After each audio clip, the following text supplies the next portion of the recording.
Chapter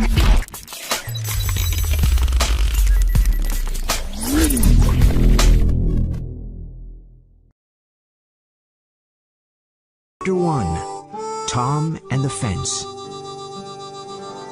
Tom? Tom? There was no answer. Where is that boy? Tom? Aunt Polly looked under the bed, but she only found the cat. Tom! She cried. Then she heard a noise behind her. A small boy ran past, and she stopped him with her hand. What are you doing, Tom? She asked. Nothing. Nothing. Look at your hand and your mouth. I told you not to eat the jam. Oh, Aunt Polly, look behind you. The old lady looked, and Tom ran away.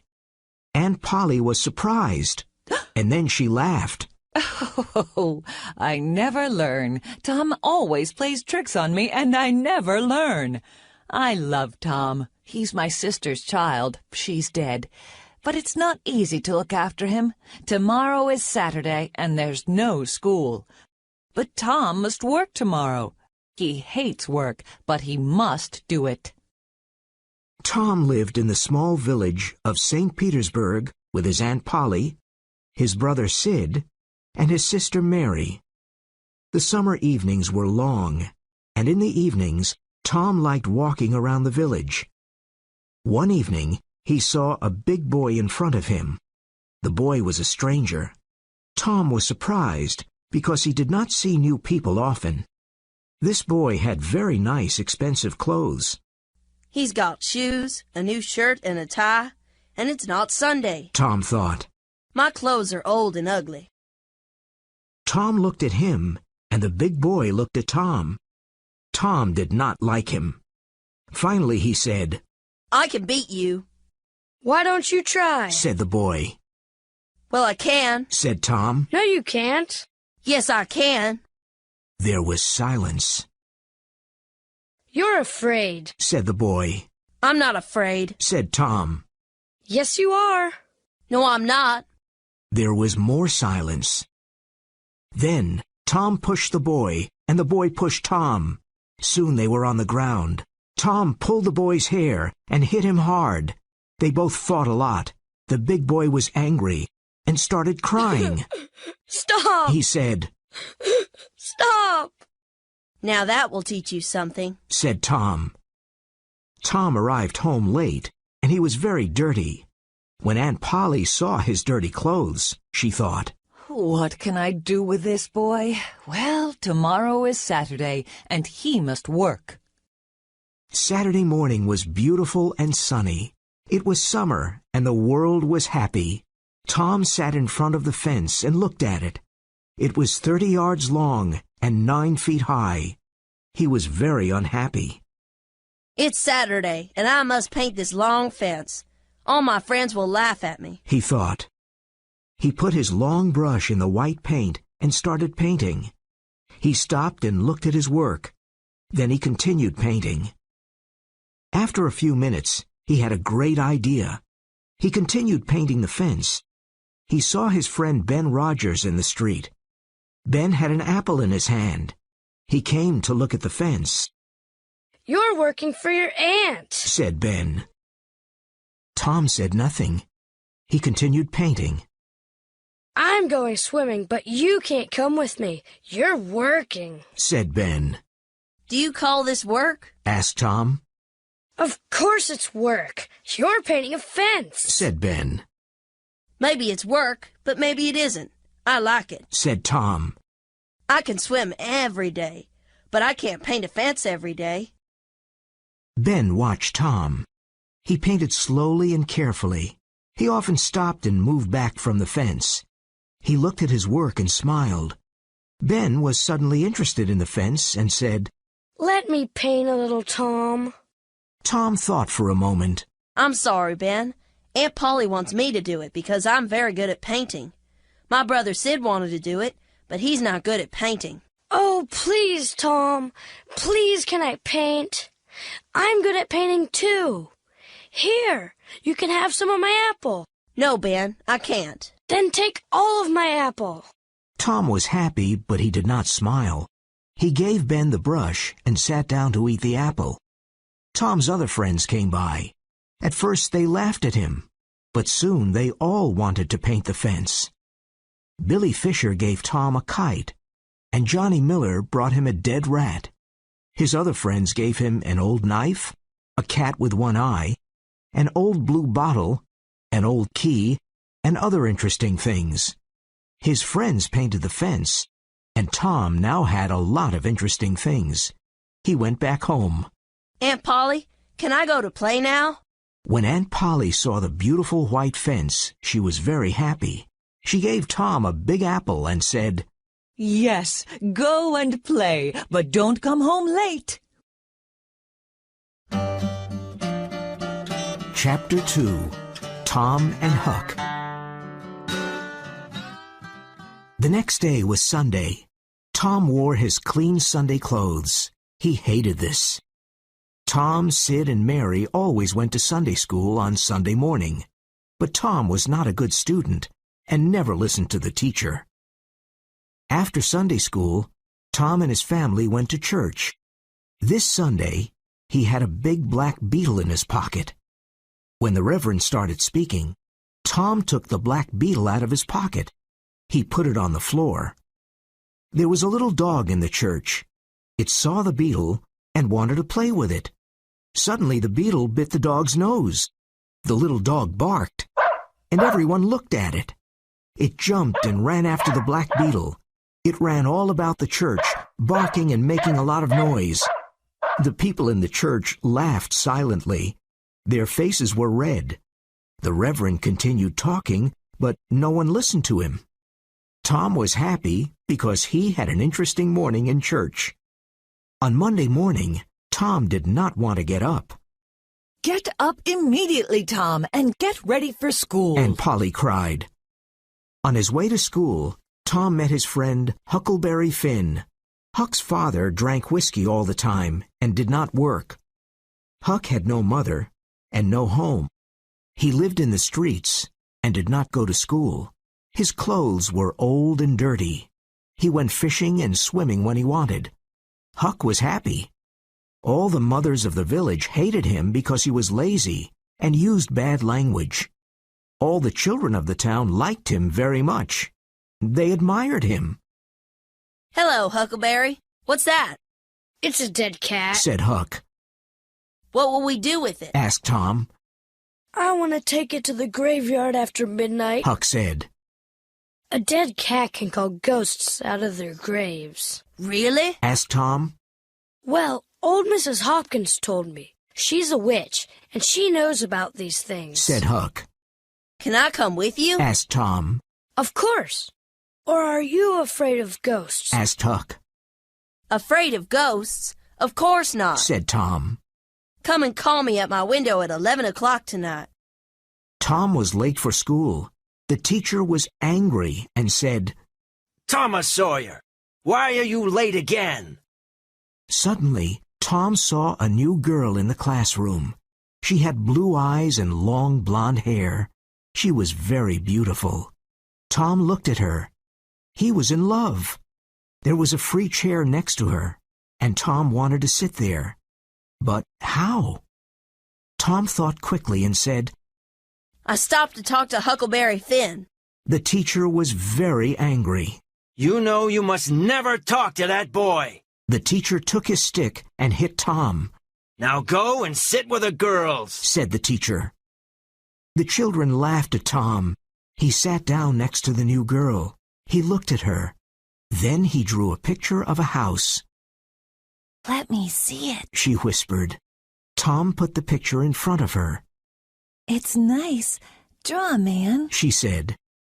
Tom drew a man near the house. It was a terrible picture, but the girl liked it. You draw beautifully. I can't draw, said the girl. I can teach you after school, said Tom. Oh, thank you. What's your name? Tom asked. Becky Thatcher. I know your name. It's Tom Sawyer. That night, Tom and Sid were in bed at 9:30. Sid was soon asleep, but Tom was not. At 11 o'clock, he heard Huck meow. Meow. He dressed quickly and went out of the bedroom window. Let's go, Whispered Huck. He had his dead cat. Tom and Huck walked down the dark road. They walked for about half an hour. The graveyard was on a hill. There were a lot of trees and a lot of graves. Everything was dark and scary. The wind made strange noises, and dark clouds covered the moon. Are the ghosts making these noises? Thought Tom. He was afraid, but he said nothing. Now let's find the grave of Hoss Williams, Said Huck. They soon found the grave. Here it is. He died last week, Said Huck. Do you think Hoss Williams can hear us? Asked Tom. Well, I think his ghosts can hear us, Said Huck. Then let's call him Mr. Williams. Said Tom. All right, Said Huck. but everybody called him Hoss. Shh. What is it, Tom? Asked Huck. Do you hear the noise? Look over there, Huck. Oh, no. Said Tom.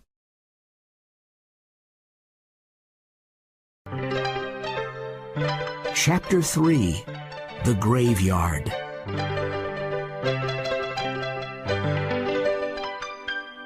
Ghosts! Said Huck. I can see ghosts. They're coming here. I'm really scared. Can ghosts see us? Asked Tom.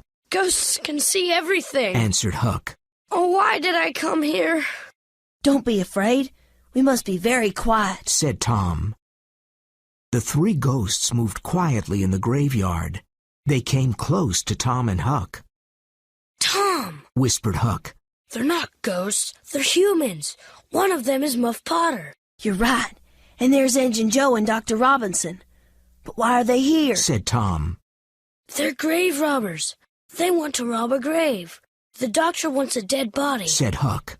But why? Asked Tom. He cuts bodies and studies them. My father told me about Dr. Robinson. Said Huck.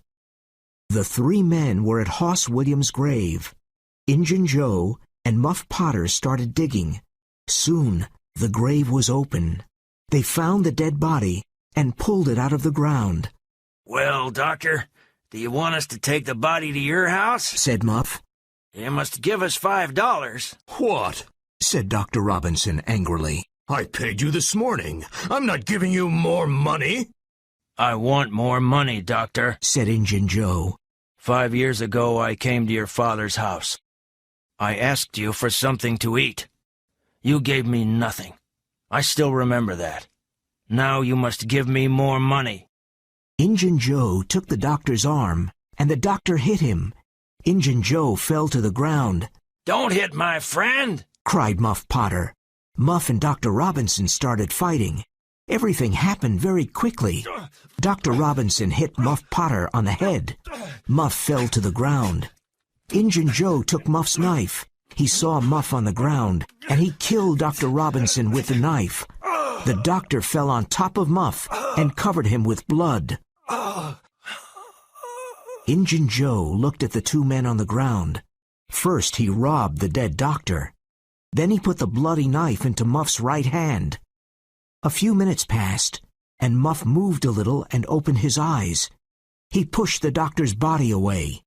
He looked at the knife in his hand. What happened, Joe? He asked slowly. Injun Joe said, Something very bad, Muff. Why did you kill him? I didn't kill him, said Muff. He was very confused. I drank too much whiskey last night. I don't remember anything. Tell me, Joe, what happened? You fought with the doctor. He hit you on the head and you fell to the ground.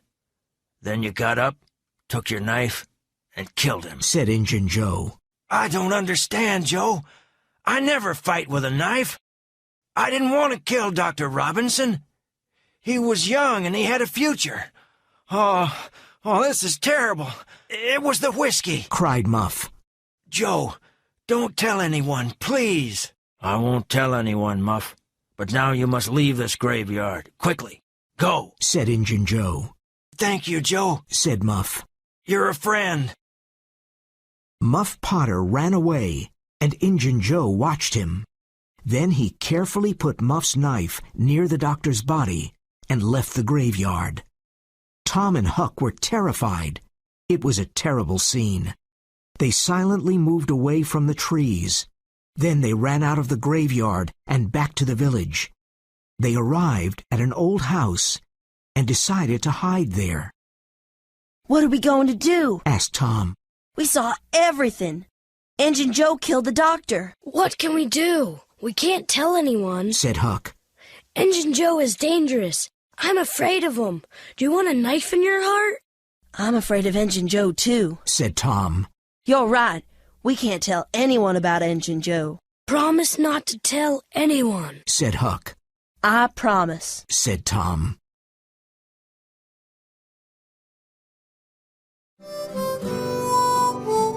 Chapter 4. Jackson's Island. The next day, everyone knew about poor Dr. Robinson. The sheriff found Muff Potter's knife near the body of the doctor. He put Muff in St. Petersburg's small jail. Tom and Huck looked at each other. "We saw Injun Joe kill the doctor," said Tom.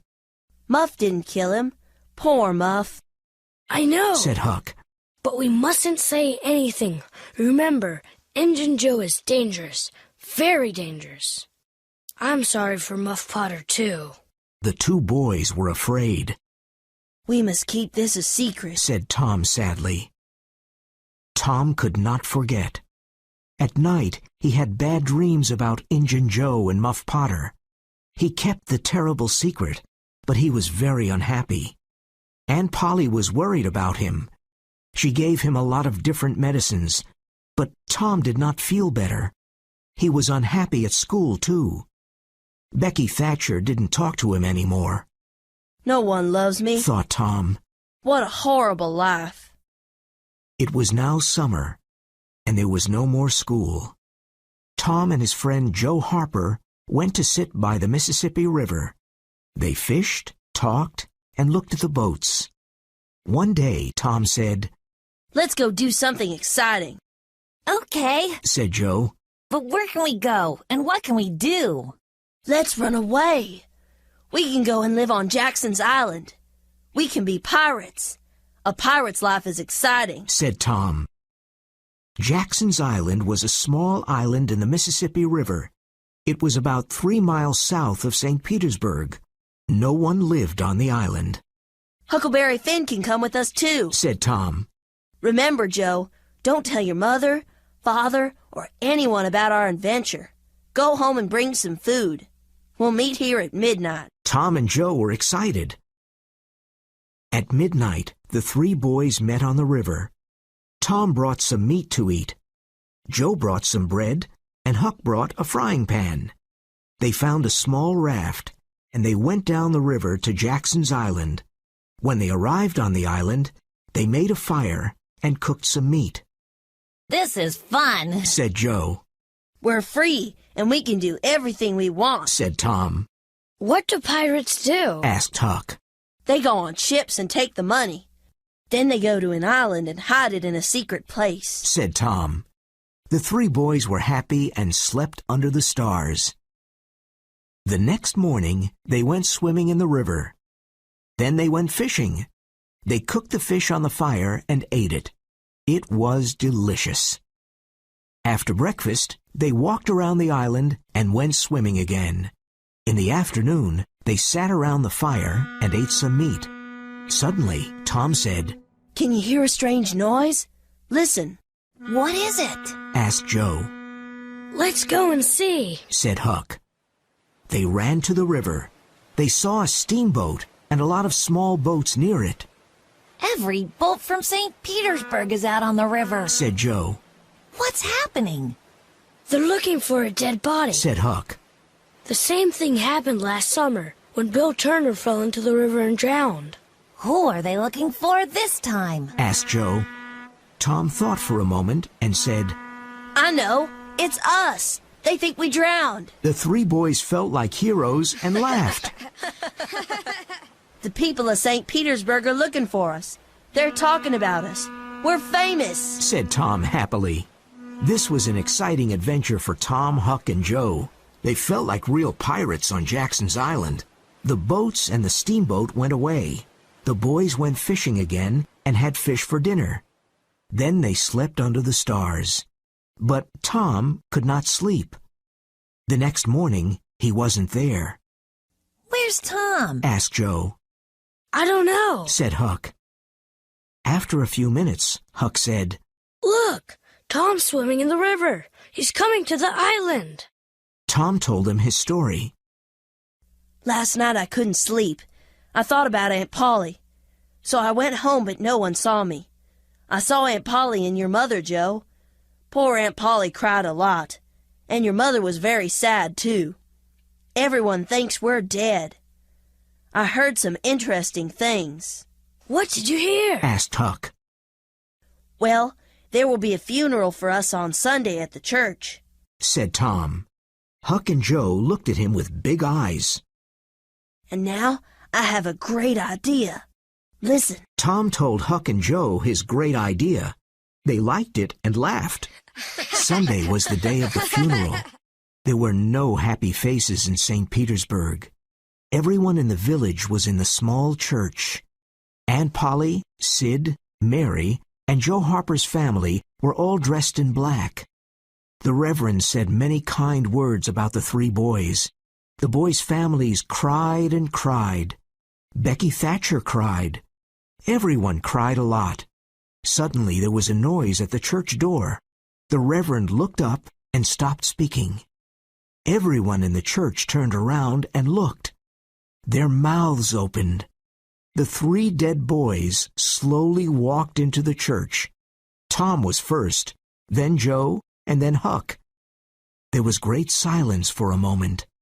Then Aunt Polly, Mary, and Joe's mother ran to the boys. They kissed Tom and Joe. Aunt Polly cried, and then she laughed. Poor Huck did not know what to do. No one kissed him. He started moving away, but Tom stopped him. Aunt Polly, it's not right. Somebody must be happy to see Huck, Said Tom. Oh, you're right, Tom, Cried Aunt Polly, and she kissed Huck. Tom was very proud of his great idea. Then the Reverend said, Let us sing and be happy. Everybody sang and laughed. It was a very happy day.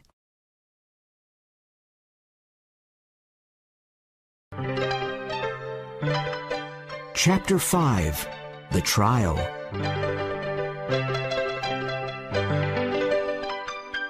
Some weeks later, it was time for Muff Potter's trial.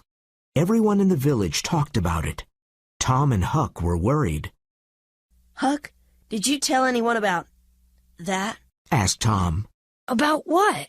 Answered Huck. You know what, Said Tom. Oh, of course not. Said Huck. Poor old Muff. I'm very sorry for him. People say he's a killer, but it's not true, and they'll hang him, Said Tom. I'm sorry for Muff, too, but we can't tell anyone about Injun Joe. Said Huck. Poor Muff is a kind man. Once he gave me half a fish. and once he helped me with my kite. Said Tom. I want to help him. Let's go to the jail and take him something to eat, Said Huck. They went to the small jail, and they saw Muff. He was happy to see them. No one remembers old Muff anymore, but you're my friends, and you remember me. Thank you, boys, said Muff, smiling. Now Tom felt terrible. He was worried about the trial. He could not sleep at night. Everyone in the village went to Muff Potter's trial. Muff looked old, tired, and unhappy. Injun Joe was at the trial, too. During the trial, there were many questions and answers. All the answers were against old Muff. Then the lawyer said, "Call Thomas Sawyer." Everyone was surprised and looked at Tom. Why did the lawyer call Tom Sawyer? Thomas Sawyer, where were you on June 17th at midnight? Tom looked quickly at Injun Joe. He waited a few moments and then said, I was in the graveyard. Were you near Hoss Williams' grave? asked the lawyer. Yes, sir. Said Tom. Why were you there? asked the lawyer. I went there to see ghosts with a dead cat. Everyone laughed.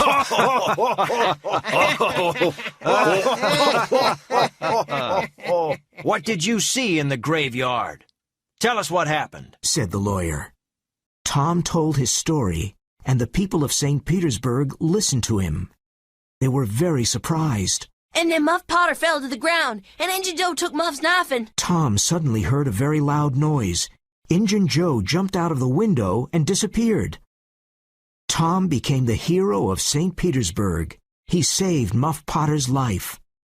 Tom's days were happy, but his nights were not.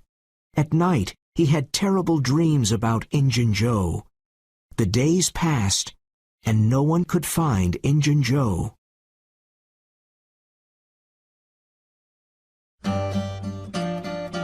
Chapter 6. The Haunted House. Every young boy wants to find a treasure, and Tom did too. One hot summer day, he told Huck about his idea. Where can we look for a treasure? Asked Huck happily. Robbers put treasure under old trees or in old houses. We can start digging under the old tree on Cardiff Hill. Come on, let's go. The boys went to Cardiff Hill and started digging. It was a hot day, and they dug for a few hours. There's nothing under this tree, said Huck. I'm hot and tired, said Tom. Let's go to the haunted house. Nobody lives there. But haunted houses have ghosts, said Huck. Ghosts only come out at night. It's daytime now, said Tom. Well, all right, said Huck. They went to the haunted house. It was an old, lonely place. There was silence all around. They were both afraid of this strange place. They entered quietly and looked around.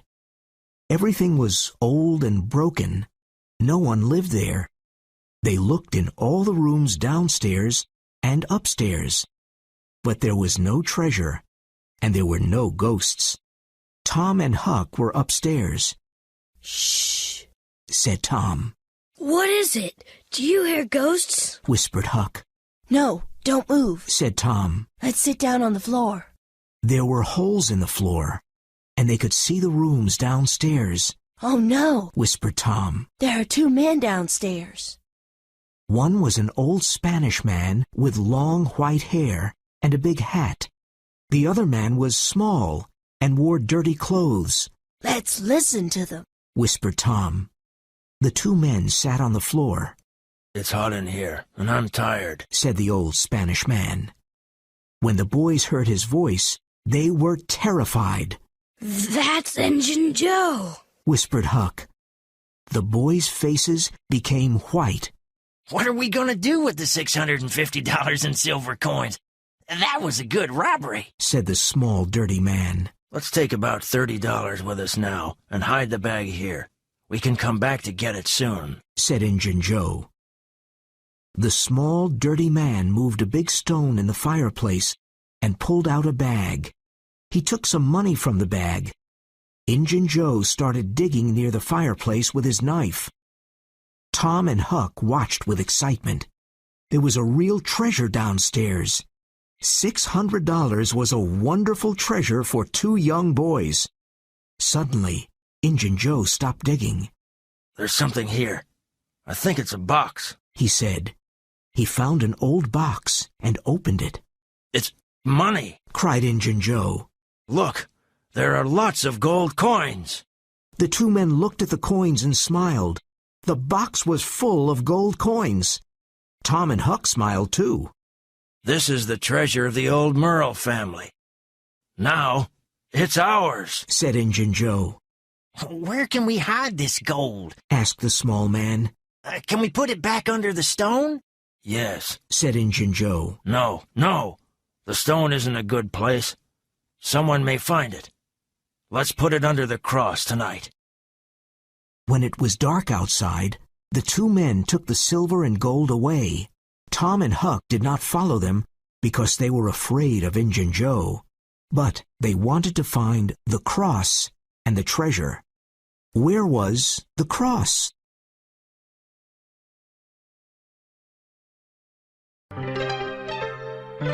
Chapter 7, McDougal's Cave.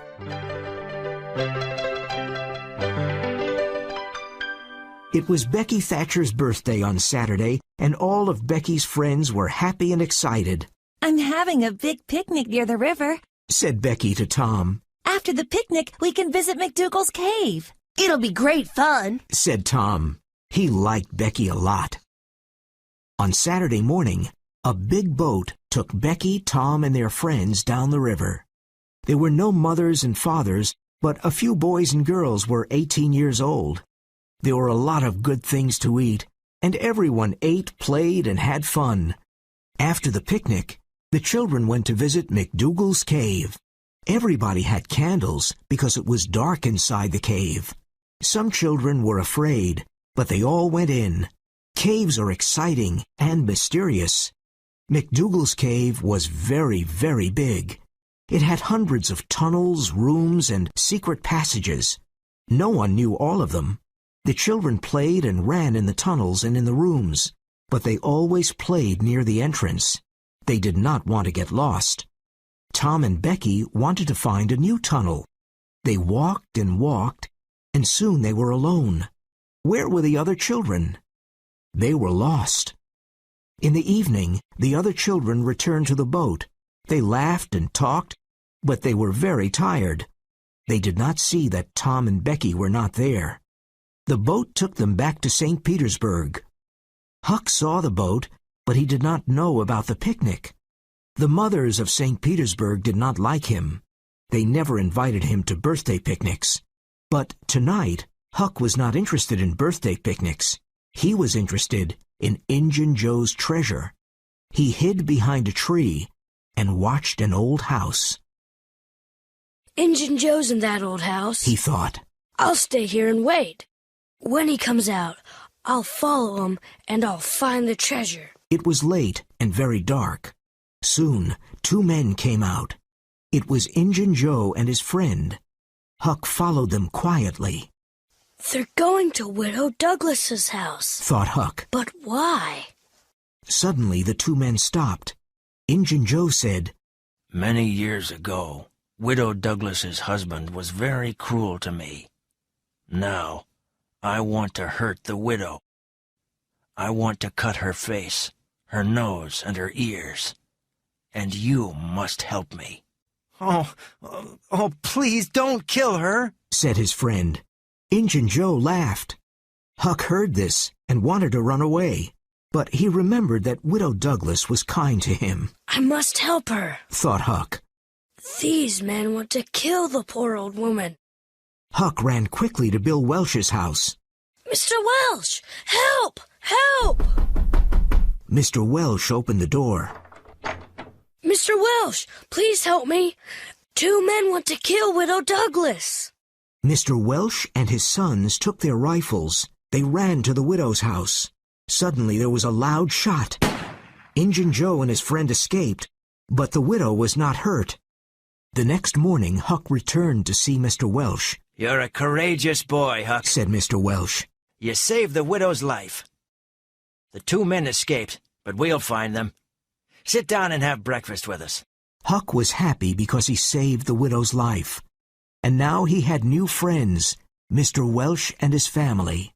That morning, all the people of St. Petersburg knew about Tom and Becky, and they were very worried. Where were they? Tom and Becky were lost in McDougal's cave.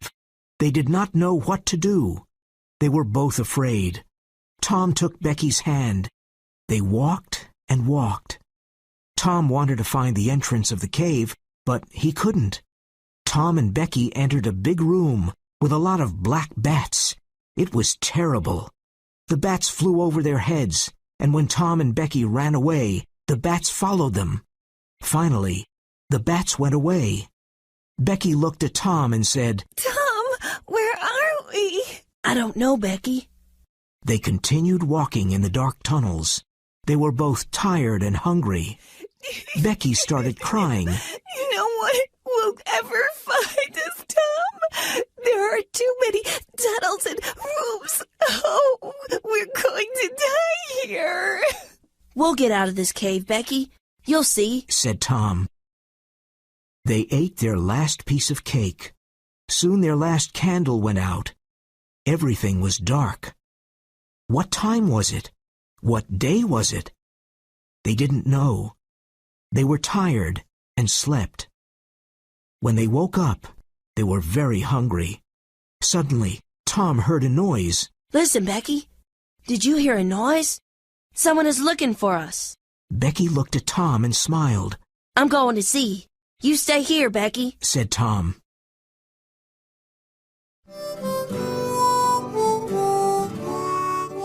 Chapter 8.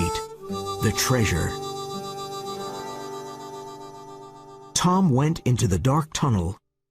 He saw a light and heard a noise. Who is looking for us? He thought.